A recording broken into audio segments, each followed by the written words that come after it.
आप सभी का स्वागत है। सिंदूर प्रतीक है नारी शक्ति का, प्रतीक है पवित्रता का। ऑपरेशन सिंदूर, पहलगाम का जवाब भारत ने दिया है, भारतीय वायुसेना ने दिया है, तीनों ही सेनाओं ने दिया है। और यह जवाब 7 मई की रात को तकरीबन 1:30 बजे दिया गया, जब हमने पाकिस्तान के 9 टारगेट्स हिट किए। पर इस वीडियो में मैं कोशिश करूंगा कि आपको कुछ ऐसा बता सकूं जो मेन स्ट्रीम मीडिया, जो यूट्यूब चैनल्स आपको नहीं बता पा रहे, कुछ ऐसी की डिटेल्स दे सकूं। पर इसको शुरू करने से पहले कुछ पंक्तियां जो मैंने भारतीय वायुसेना के लिए लिखी हैं, मैं उनको पढ़ना चाहता हूं। आज फिर उठा हूं मैं, आज फिर जगा हूं मैं, भूमि की शपथ लिए, वायु दिव्य रथ लिए, बादलों को चीरती गर्जना तो सुन मेरी, सूर्य को निहारती आसमां को तारती गर्जना तो सुन मेरी, पंख पे बारूद है, तिलक है सुर्ख भाल पे, क्रोध है कपाल पे, वायु दिव्य रथ लिए चला शत्रु को खंगालने। मैं देश का जवाब हूँ, ले गर्जना तो सुन मेरी, मैं प्रचंड हूँ, तेरा काल हूँ, ले गर्जना तो सुन मेरी। तो इसके साथ आज हम शुरू करते हैं कि ये जो जवाब है भारत का, ये कैसे आया और इसमें हमारे लिए, हम भारतीयों के लिए जानने लायक कौन कौन सी बातें हैं। तो जैसा कि मैंने बोला, ऑपरेशन सिंदूर नाम है। जो सबसे 2 इम्पॉर्टेंट टारगेट्स थे वो है बहावलपुर, जो कि जैश-ए मोहम्मद का सेंटर बना हुआ था हाल फिलहाल में, काफ़ी सालों से, तकरीबन पिछले 4 सालों से। यहाँ पे उनकी ट्रेनिंग्स होती थी, इंडोक्ट्रिनेशन होती थी। उसके अलावा मुरिद के, जो कि लश्कर-ए-तोयबा, जिन्होंने अब अपना नाम बदल दिया है और इन्होंने अपना नया नाम रखा है द रेजिस्टेंस फ्रंट। नाम फैंसी है, नाम मॉडर्न है, और ये रखने का कारण ही पड़ा था, by the way the resistance front ही वो तंजीम है, मैं तंजीम ही कहूँगा इसे, जिसने रिस्पॉन्सिबिलिटी ली थी शुरू में इस अटैक की। अलग बात है वो बाद में पलट गए। एनीवे, तो द रेजिस्टेंस फ्रंट नाम थोड़ा मॉडर्न है, पर जो पर्पस है, जो कायदा है इनके काम करने का, वो सब वही का वही है। तो ये 2 इंपॉर्टेंट टारगेट्स थे हमारे लिए, हमें ध्यान में रखना है। इसके अलावा 7 अलग टारगेट्स, उनके नाम मैं एक एक करके बोल देता हूँ। सियालकोट, भिम्बर, सरजल, कोटली, मुजफ्फराबाद में 2 टारगेट्स, और एक गुलपुर नाम का एक छोटा सा कस्बा है, छोटा सा टाउन है, वहाँ एक टारगेट। तकरीबन 1:28 से 30 मिनट के बीच में ये अटैक शुरू हुआ, ये स्ट्राइक शुरू हुई, और 1:50 मिनट 51 मिनट तक रात को चलती रही। इंडियन एयरफोर्स ने कहा है ये अटैक तकरीबन 23-24 मिनट ये स्ट्राइक रही होगी। तो जितनी मेरी समझ है कि हरियाणा में अंबाला एयरफोर्स स्टेशन से एक रफाल का पैक है, पूरा का पूरा स्ट्राइक पैक। अब इसमें कितने प्लेन्स हो सकते हैं? 8 हो सकते हैं, 6 हो सकते हैं, पर पूरा एक स्ट्राइक पैक पहले टेक ऑफ करता है। इनके ऊपर लोडेड है scalp cruise missiles, scalp EG कहते हैं इसको, चूँकि हमने फ्रांस से लिया है। ये एक फ्रैंको ब्रिटिश मिसाइल सिस्टम है, क्योंकि फ्रांस और ब्रिटिश ने साथ में मिलकर डेवलप किया, इसको बनाया है। ब्रिटिशर्स इसको स्टॉर्म शैडो कहते हैं। On the other hand French इसे स्कैल्प EG कहते हैं। स्कैल्प EG हमारे लिए अब तो खास है, कम से कम ये नाम। इसके अलावा एक सेकंड पैकेज, ये पैक भी, स्ट्राइक पैक भी रफाल्स का ही है। ये टेक ऑफ होता है तुरंत बाद इसके, और ये भी अंबाला से टेक ऑफ होता है, या फिर जम्मू की कुछ फॉरवर्ड एयर स्ट्रिप्स है, जिनका नाम मैं यहाँ पे नहीं ले सकता, पर ये सीक्रेटिव भी है और हमारे लिए ये सीक्रेट रखना भी इम्पोर्टेंट है। ये second strike pack take off होता है, और मुझे जितना लगता है ये सेकंड स्ट्राइक पैक जम्मू की किसी फॉरवर्ड स्ट्रिप से ही टेक ऑफ हुआ है। इस पे लोडेड है हैमर स्मार्ट बॉम्ब्स। ठीक है, ये 2 बातें हम समझ गए। ठीक है, अब एट द सेम टाइम या फिर 2-3 मिनट के अंतराल पे बरेली एयरफोर्स स्टेशन से Su-30 MKI जो कि रशियन फाइटर जेट्स हैं, मल्टी रोड फाइटर जेट्स, ये टेक ऑफ होते हैं। ये पैकेज भी कम से कम 10-15 प्लेन्स का होगा। और इसके अलावा अनमैन्ड एरियल व्हीकल, जिनको आप ड्रोन्स कह सकते हैं, जिनको आप लॉइटरिंग म्यूनिशन कह सकते हैं। लॉइटरिंग का अर्थ है ऐसे ड्रोन्स जो आपके ऊपर मंडराते रहते हैं काफ़ी समय से और समय आने पे आप पे प्रहार करते हैं। इनका जो है, इनकी बैटरी लाइफ बोलूं या इनकी लॉइटरिंग लाइफ बोलूं, वही सब कुछ है। ये 3-4 घंटे से पहले से ही आपके ऊपर होते हैं और जब कमांड मिले then they dive on you और ये हिट करते हैं। ये ड्रोन्स जैसे ही हैं।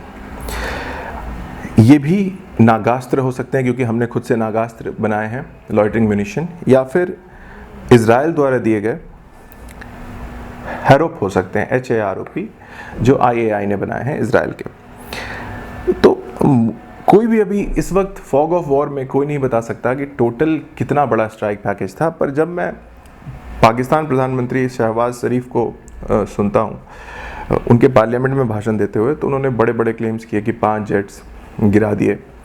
संभव तो नहीं है, पर उन्होंने एक बात बोली जो हम सबको ध्यान में रखनी चाहिए। उन्होंने बोला कि उनके 80 तैयारे आए थे। 80 तैयारे मतलब हो गया कि हमारे 80 प्लेन्स यहाँ से उनको अपने रडार्स पे दिखाई दे रहे होंगे, 80 ब्लिप्स।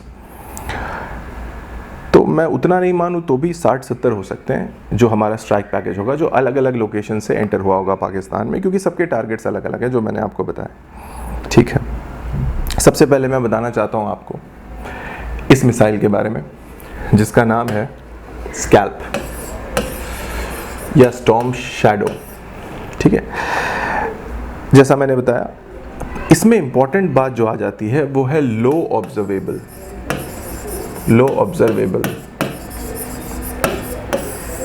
ये इंपॉर्टेंट वर्ड है।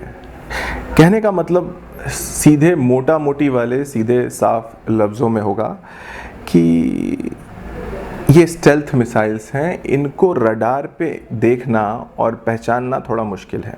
इनकी ऑब्जर्वेबिलिटी ज़ीरो नहीं है, बिल्कुल स्टेल्थ नहीं है, पर लो है, यानी कि रडार पे देखना, इनको स्पॉट करना और इंटरसेप्ट करना मुश्किल है। दूसरा, ये ऑटोनोमस होते हैं। ठीक है, लॉन्च कर देने के बाद इनमें पहले से GPS कोऑर्डिनेट्स फेड होते हैं और ये अपने टारगेट तक पहले खुद ही पहुंच जाते हैं और वहां से आप इसको एक रिमोट कमांड सेंटर से कंट्रोल भी कर सकते हो, बट जो भी प्री फेड GPS कोऑर्डिनेट्स होंगे ये वहां खुद ही स्ट्राइक कर सकता है। ठीक है, इन मिसाइल्स में लगे होते हैं टर्बोजेट इंजन्स। ये देखो, टर्बोजेट इंजन्स हैं, मिसाइल बिना इंजन्स के नहीं चल सकते। ये कोई गोला नहीं है जिसको दाग दिया वो खुद ब खुद जाके गिर जाएगा। इनमें इंजन्स होते हैं, पर ये एक बार बर्न होने वाले इंजन्स होते हैं और वो इंजन से एक बार के लिए ही काफ़ी है, तो फिर वो इंजन किसी काम का नहीं है। और ये मिसाइल की जो रेंज है 550-600 के आसपास है। मैं हर चीज़ नहीं मानता, पर मैं 500 किलोमीटर रखता हूँ कि ये बात सच है। ठीक है, जैसा मैंने बोला, GPS कोऑर्डिनेट से ये पहुँचता है अपनी जगह पे। देखने में बड़ा मासूम सा, बड़ा इनोसेंट सा लगता है ये मिसाइल, आप इसकी पिक्चर्स देखेंगे तो, पर हमें इसकी मासूमियत पे जाना नहीं चाहिए, है ना। ये काफ़ी लीथल मिसाइल है। अब इसकी साइज़ भी देखेंगे तो ये 17 फीट की मिसाइल है। अभी मेरी जो हाइट है वो 6 फीट है। एक सामान्य इंसान की height 5 feet 10 inch 11 inch 6 feet हो सकती है, तो मुझसे 3 गुना ऊंचा ये मिसाइल है। जैसे ही कोई प्लेन इसको लॉन्च करता है, ठीक है, इसके 2 फिन्स या 2 विंग्स हैं जो खुल जाते हैं। वहाँ से ये इनर्शियल मेजरमेंट यूनिट जो इसके माउथ पे, नोज़ कोन पे लगा होता है, उससे डायरेक्शंस लेते हुए जो प्री फेड कोऑर्डिनेट्स हैं जहाँ पे इसको स्ट्राइक करना है वहाँ तक सीधी रास्ते पकड़ के पहुँचता है। उसके बाद टेरेन मैपिंग करते हुए, जिसको हम ये भी कहते हैं थर्मल होमिंग हेड इसमें लगा हुआ है, टेरेन कॉन्टोर मैचिंग करते हुए, यानी कि ये टेरेन को पूरा रीड करेगा और मैच करेगा कि जो लोकेशन को मुझे स्ट्राइक करने कहा गया है, क्या ये वो लोकेशन है भी या नहीं। अगर नहीं है तो इट फाइंड्स द लोकेशन और ये वहाँ पे हिट करता है। अच्छा, इसमें जो है, अब हमें समझना है स्कैल्प के बारे में कि इसकी खासियत क्या है। इसमें 2 वॉरहेड्स हैं। वॉरहेड जब मैं कहता हूँ तो मेरे कहने का मतलब है 2 बॉम्ब्स, 2 बारूद, एक नहीं, एक एक्सप्लोजन नहीं करता है, ये 2 करता है, पर वो इतनी जल्दी होते हैं एक दूसरे के बाद कि वो लगता है जैसे एक एक्सप्लोजन हुआ है। तो जो पहला बॉम्ब है इसमें, जो इसके IMU इनर्शियल मेजरमेंट यूनिट के पीछे लगा है, उसका पेलोड भी कम है, यानी उसमें बारूद कम है, पर वो पेनेट्रेटिव है। जो भी लोग बहावलपुर, जैसा मैंने बोला, मेरी नज़र में इससे बहावलपुर या मुरिदके को टारगेट किया गया होगा, क्योंकि हाई वैल्यू एसेट्स जो कम से कम पाकिस्तानी आर्मी और उनके टेरर तंजीमों के लिए हाई वैल्यू हैं, ऐसे लोग इन्हीं जगहों पे थे। ये लोग ऐसे ब्रिक एंड मोर्टार रेगुलर हमारी तरह सीमेंट ईंट छड़ वाली घर में नहीं रहेंगे, क्योंकि इन पे खतरा हमेशा बना होता है किसी स्ट्राइक का। तो इनको एक रीइंफोर्स्ड बंकर, या फिर आप बंकर नहीं बोलना चाहते, रीइंफोर्स्ड हाउस में रखा जाता है, जिसमें मोटी दीवारें होती हैं, 8 मीटर, 2 मीटर, 6 मीटर, 8 मीटर जितनी मोटी भी हो सकती है बाहर की दीवार, ताकि किसी छोटे मोटे मिसाइल अटैक से बच सकें। ठीक है, पर और उसके अलावा मेटल भी यूज़ कर सकते हैं अपनी दीवारों में, ताकि, है ना, इनको जितना हो सके सेफ गार्ड किया जा सके। तो ये अगर हाई वैल्यू एसेट्स थे तो ये इन दोनों में से किसी एक जगह होंगे, नहीं तो फिर पाकिस्तान ऑक्यूपाइड कश्मीर में, मुजफ्फराबाद में जो 2 टारगेट्स हैं उनमें से किसी में होंगे। तो मेरी समझ कहती है कि JEM टारगेट किया गया स्कैल्प से, और मुरिदके भी।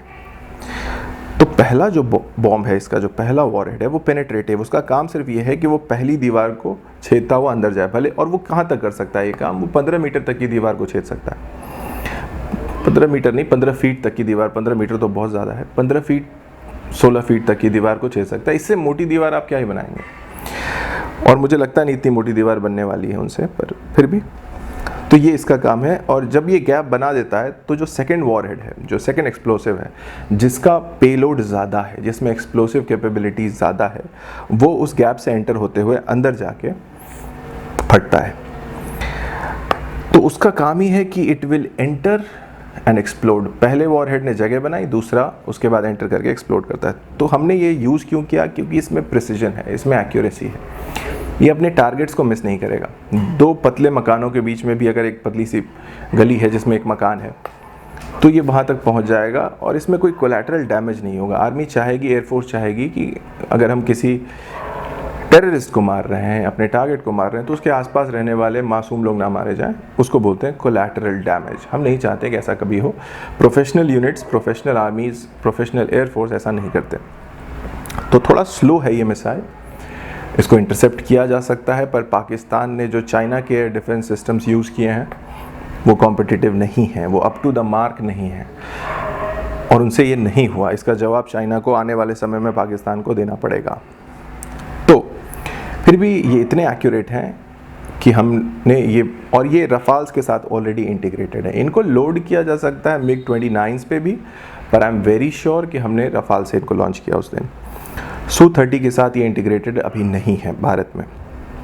ठीक है, अब हम आगे चलते हैं।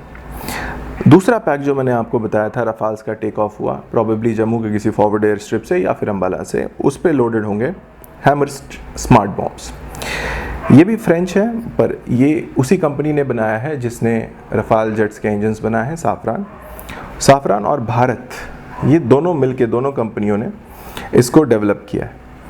पर मैं मान के चल रहा हूँ कि इंडिजिनस कंपोनेंट इसमें कम से कम है, ज़्यादा काम साफरान का है।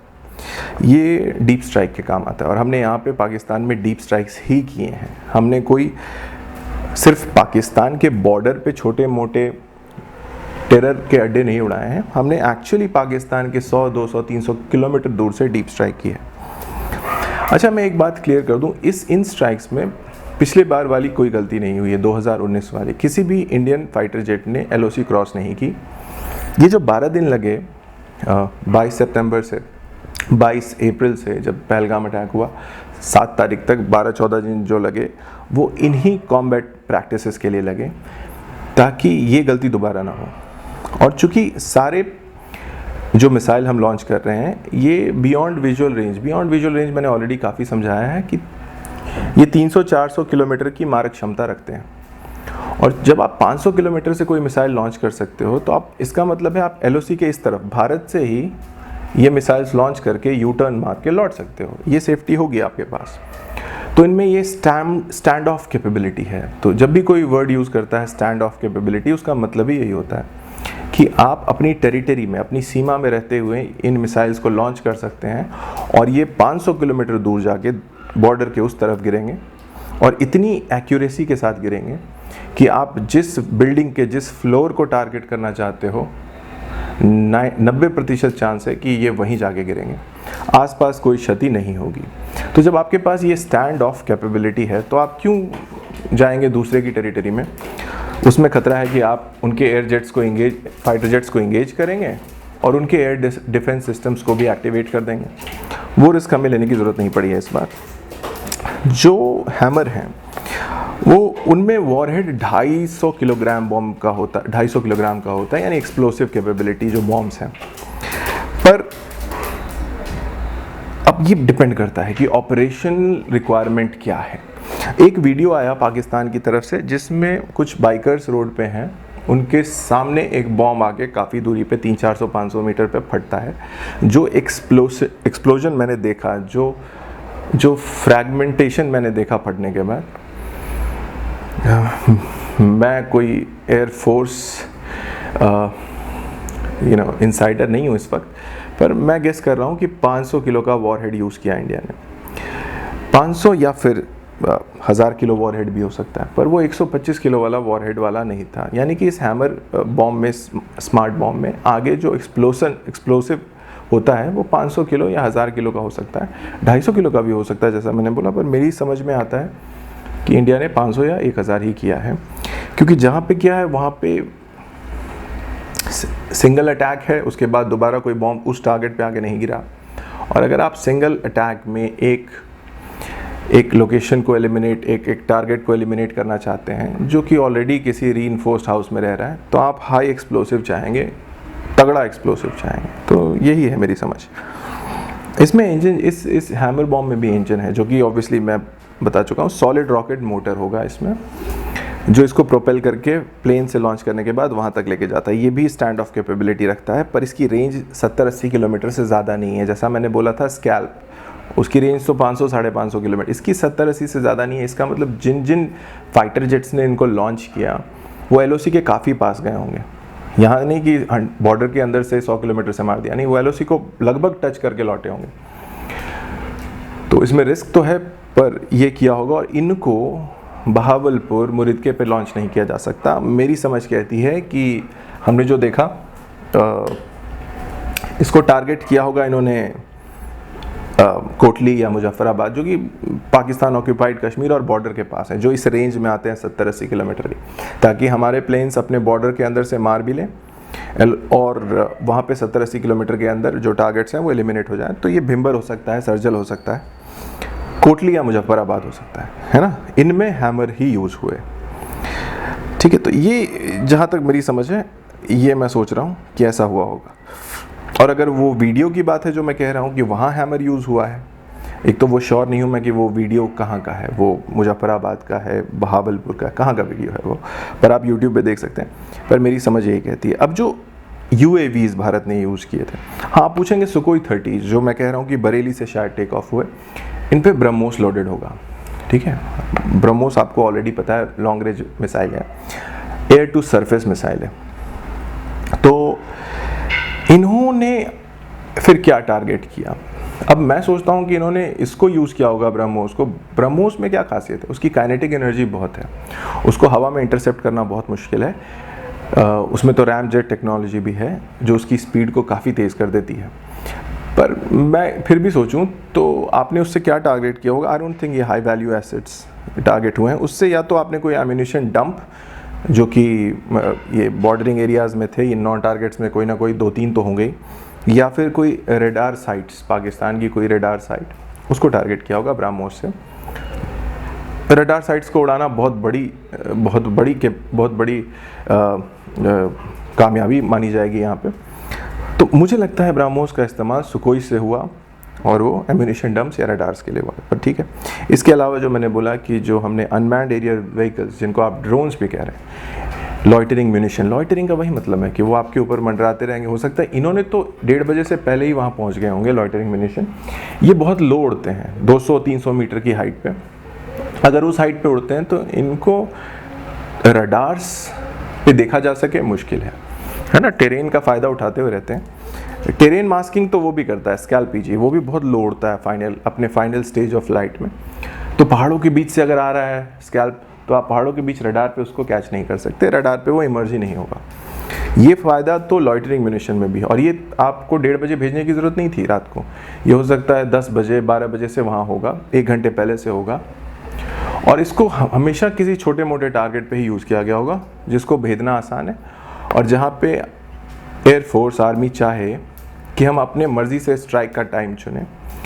मान लो कोई ऐसा एसेट हो जो उस वक्त घर से बाहर हो और फिर बाद में आया हो घर पे वो आदमी, वो टेररिस्ट, और आपको लगता है अब समय है इसको गिराने का, तो आप उस वक्त उसको अपना समय इसमें आप चुन सकते हैं, क्योंकि ये रिमोटली कंट्रोल्ड होते हैं। ये यहाँ से हम बैठा हुआ कोई कंट्रोलर चला रहा होगा।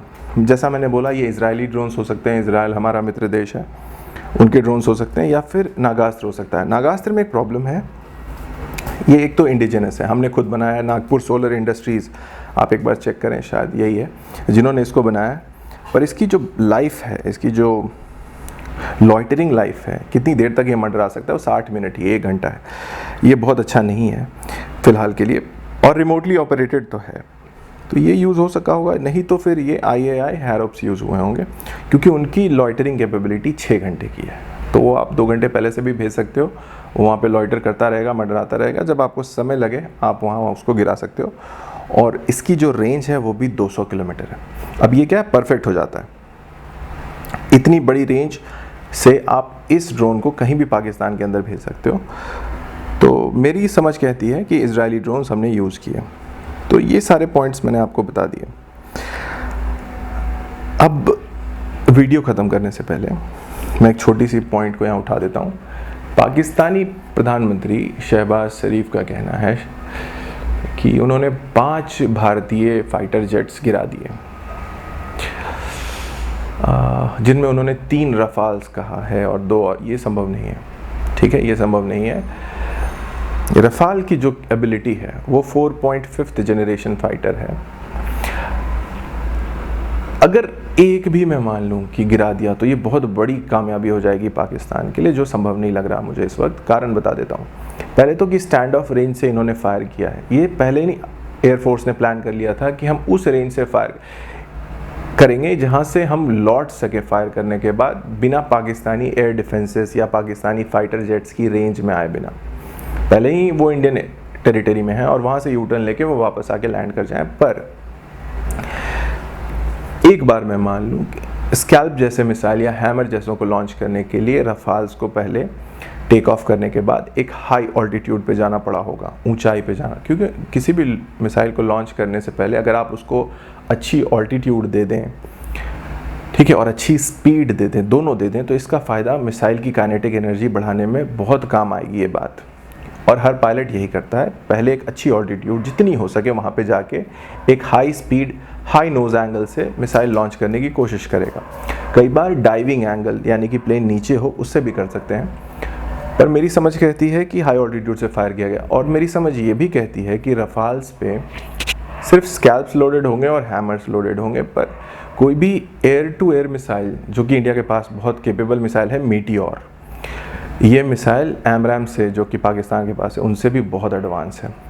पर जिस तरह का ये ऑपरेशनल रिक्वायरमेंट था इस रात का, हम मीटियोर्स लेके क्यों उड़ेंगे? हमें पहले से पता है हम अपनी टेरिटरी में रहेंगे, और हमें पहले से ही पता है कि हमें पाकिस्तानी फाइटर जेट्स को इंगेज करना ही नहीं है।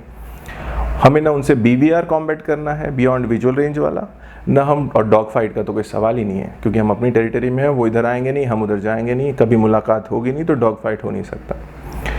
तो मीटियोर्स लेके अपने प्लेन का वज़न उड़ा के, बढ़ा के हम जाएं, जहाँ पे ऑलरेडी एक प्लेन पे 2 स्कैल्प्स लोडेड हो सकते हैं, स्कैल्प्स का अपना वज़न 500-500 किलो है, तो हम और ऊपर से मीटियोर्स क्यों लोड करेंगे?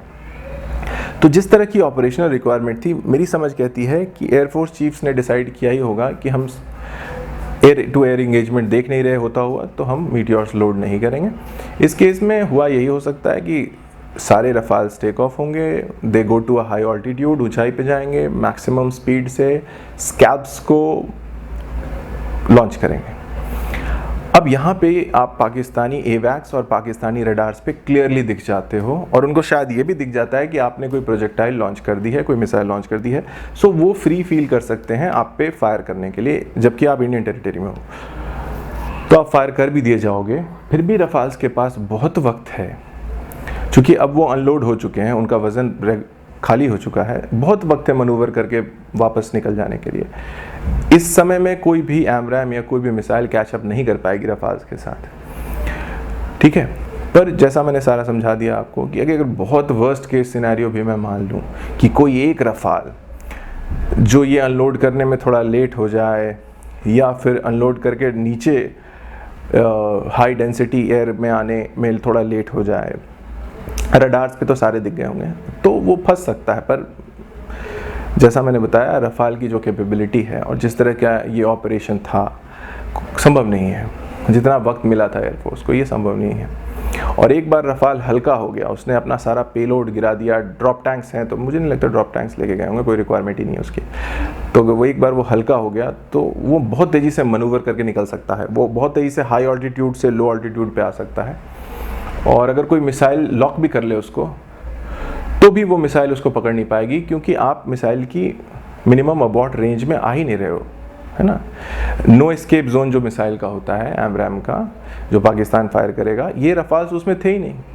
तो अगर आप नो एस्केप जोन यानी 50-60 किलोमीटर 30 किलोमीटर में थे ही नहीं, और अगर AMRAAM आप पे दाग भी दिया गया, लॉन्च भी किया गया है, तो आपका RWR उसको रीड करेगा, आपको पता है कि आप लॉक्ड हो, आप हल्के भी हो चुके हो, और रफाल तुरंत पलट के निकल जाएगा। अगर मिसाइल बहुत उसको टेल कर भी जाए, उस तक पहुंच भी जाए, तो भी रफाल इतना मनूवर कर सकता है कि वो मिसाइल को आराम से डॉज कर दे। ये सारा अगर पॉइंट्स हम अपने दिमाग में रखें तो हमें समझ में आता है कि पाकिस्तानी एयरफोर्स का ये सारा कुछ मानना, जो शायद वो सोशल मीडिया से समझ रहे हैं क्योंकि उनके पास कोई एविडेंस दिखता नहीं है, ये सारा तथ्य है ही नहीं, इसके पीछे कोई बैकिंग नहीं है, कोई कॉन्क्रीट एविडेंस नहीं है। और जैसा मैं तो एविडेंस की बात ही नहीं कर रहा, मैं सोशल मीडिया लॉजिक में नहीं मानता।